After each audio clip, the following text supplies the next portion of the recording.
पिछले वीडियो में हमने महावीर प्रभु के 18वें भव में त्रिपुष्ट वासुदेव की स्टोरी सुनी थी, जिसमें शैया पालक को संगीत सुनने में संतोष हुआ या नहीं, ये पेंडिंग क्वेश्चन था।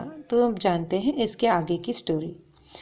आपके जीवन में भी ऐसा होता है ना, एक और दुकान जाने का समय हुआ हो और दूसरी ओर टीवी पर आईपीएल मैच का सीधा प्रसारण हो रहा हो।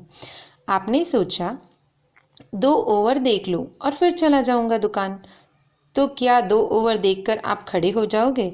सबा जी नहीं, कभी कभी 2 से 12 भी हो जाए, फिर 12 की 20 भी हो सकती है और दूसरी टीम की भी 20 हो सकती है। ऐसे ही पूरी मैच ही खत्म हो सकती है।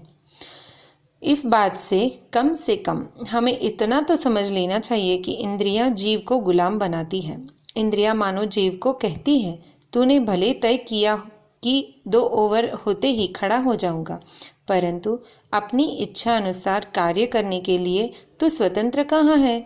जब तक मैं संपत्ति नहीं देती तब तक तू खड़ा नहीं हो सकता। शैया पालक का भी वही हाल हुआ। अभी कुछ पल और सुन लो, और कुछ पल और कुछ पल और कुछ देर में राजा की निद्रा खुल गई। वह जाग गए। बीच में एक प्रश्न, संगीत से नींद आती है या उड़ जाती है? आती है। तो फिर राजा कैसे जाग गया? उड़ जाती है। तो फिर निद्रा पाने के लिए संगीतकारों को बुलाया क्यों था? वास्तविकता तो ये है कि संगीत श्रवण से निद्रा आ भी सकती है और टूट भी सकती है। जितना आवश्यक हो उतना संगीत सुना जाए तो नींद आती है, आवश्यकता से अधिक हो जाए तो नींद टूट भी सकती है। यही नियम हर एक बात को लागू होता है। आवश्यकतानुसार प्रत्येक वस्तु का उपयोग लाभदायक बनता है। उस सीमा से अधिक हो गया तो हानिकर्ता हो जाता है। जैसे कि आप प्रतिदिन 6 रोटी खाते हैं, जन्मदिन के अवसर पर अगर 12 रोटियां खा ले तो लाभ या नुकसान? सभा नुकसान। आप जूते बनवाना चाहते हैं। मोची ने माप लेकर कहा, सेठ जी 9 इंच। आप अगर मोची से कहें, भाई 9 क्यों, 10 इंच का बना ही देना, तो आपको सुविधा होगी या असुविधा? असुविधा। अर्थात ये नियम सही है, ना कि प्रत्येक वस्तु का उपयोग आवश्यकतानुसार किया जाए तो ही लाभदायक होता है, उससे अधिक हो जाए तो हानिकारक। अब एक प्रश्न, मान लीजिए कि आपका महीने का खर्च 15,000 रुपये है और आप कमाते हैं 1,15,000 रुपये, तो लाभ या नुकसान? अति सर्वत्र वर्जयते। यह नियम रुपयों का धन संपत्ति को भी लागू पड़ेगा या नहीं? 5-25 करोड़ या उससे भी अधिक संपत्ति इकट्ठी करने वाले प्रायः अनेक प्रकार की हानि भोगते हैं, किंतु उसे समझने के लिए भी दृष्टि चाहिए। बिल्कुल छोटे से पिछड़े गांव में अत्यंत दरिद्र अवस्था में जिसका बचपन बीता था, ऐसा एक युवक अपना भाग्य आजमाने हेतु शहर में आया और मानो उसका सितारा चमक उठा। क्रमशः आगे बढ़ते बढ़ते अत्यंत धनवान बन गया। उसका एक पुत्र था। राजमहल जैसा निवास स्थान था। मध्य में स्विमिंग पूल, विशाल बगीचा और बगीचे को संभालने वाला माली भी था। छोटे बड़े प्रत्येक कार्य के लिए नौकर थे। खाना बनाने वाला रसोइया भी था। पुत्र के लिए कुत्ता भी पाल रखा था। पानी मांगने पर दूध हाजिर हो जाता था। आवाज़ देने पर एक नहीं 4 नौकर आकर खड़े हो जाते थे। ऐसी समृद्धि और सुविधाओं में पला रहा पुत्र 14 वर्ष का हो गया। पिता ने सोचा, गरीबी भी जीवन का एक पहलू है, मैंने तो इसका अनुभव किया है, पुत्र को भी इसका अनुभव होना चाहिए, इसीलिए उसे किसी गरीब परिवार में 1 सप्ताह के लिए रखना चाहिए। मौज शौक के साधन तो बिल्कुल नहीं, सामान्य सुविधाएं भी वहाँ न हो, आवश्यक वस्तुओं में भी काफ़ी कमियां हो। जीवन कैसा संघर्षपूर्ण है, इस बात का ज्ञान उसे तब में ही मिलेगा।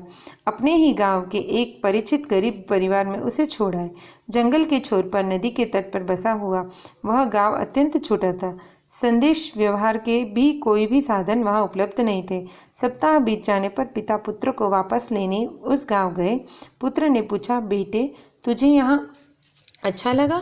पुत्र ने उत्तर दिया, डैडी, इन लोगों की जीवन प्रणाली और हमारी जीवन प्रणाली में जीवन आसमान का अंतर है। हमारे घर में तो छोटा सा स्विमिंग पूल और उसमें क्लोरीन की बांस वाला पानी, बासी पानी। मेरी तो आंखों में हमेशा जलन होती थी। यहाँ तो इस झोपड़ी के पीछे ही नदी, निरंतर बहता पानी, कितना ताज़ा और प्राणवंत। पप्पा, मुझे तो नहाने में इतना मज़ा आता था। और हमारे घर में तो एक ही कुत्ता है। यहाँ तो 4 कुत्ते मेरे मित्र बन गए हैं और न इन्हें नहलाने का, न घूमने ले जाने का, न कोई बोझ। इसके अलावा 2 तोते और कौवे और खरगोश भी है। इन सब के साथ खेलने का मज़ा तो कुछ और ही है। और पप्पा, हमारे घर में तो रात के समय खिड़कियां बंद करके एसी चालू करना होता है। यहाँ तो हम सब खुले आकाश के नीचे बाहर ही सो जाते थे। चांदनी का प्रकाश, मधुर मंद पवन और तारों की चादर, इतनी अच्छी नींद आ जाती थी। और पप्पा, मज़े की बात तो ये है कि यहाँ तो पूरा परिवार साथ ही सो जाता है, सबको एक दूसरे का प्रेम भरा साथ। हमारे घर में तो मेरा कमरा अलग, दीदी का कमरा अलग और आपका कमरा अलग। कौन कब आता है, कब जाता है, कब सोता है, कब जागता है, क्या करता है, क्या नहीं करता है, किसी को अन्य व्यक्तियों के विषय में कुछ भी जानने की आवश्यकता ही नहीं, मानो किसी का किसी के साथ कोई संबंध ही नहीं है। यहाँ तो एक दिन इस भाई को बुखार आ गया। शरीर तो ऐसा तप रहा था कि बस सारे परिवार के लोग तुरंत जग गए। सब जग गए तो मेरी भी नींद खुल गई। नींद उड़ गई तो समझने का मौका मिला कि पारिवारिक जीवन क्या होता है। एक पैर दबाने लगा तो एक सिर दबाने लगा। मौसी जी ठंडे पानी की पट्टी सिर पर रखने लगी। सच मानिए पिताजी, इन सब की सेवा के कारण नहीं, बल्कि सेवा के साथ साथ जो प्रेम और सहानुभूति और ममता झलक रही थी, उसी की वजह से भाई का बुखार 1 घंटे में उतर गया। सुबह तक तो बिल्कुल फ्रेश हो गया। पप्पा, एक दिन कक्षा में हमारे अध्यापक ने हमें प्रश्न पूछा था, which is the best therapy of healing. किसी ने कहा एलोपैथी, अन्य विद्यार्थी ने कहा होम्योपैथी, किसी ने नेचुरोपैथी, प्राकृतिक चिकित्सा पद्धति का भी उल्लेख किया था।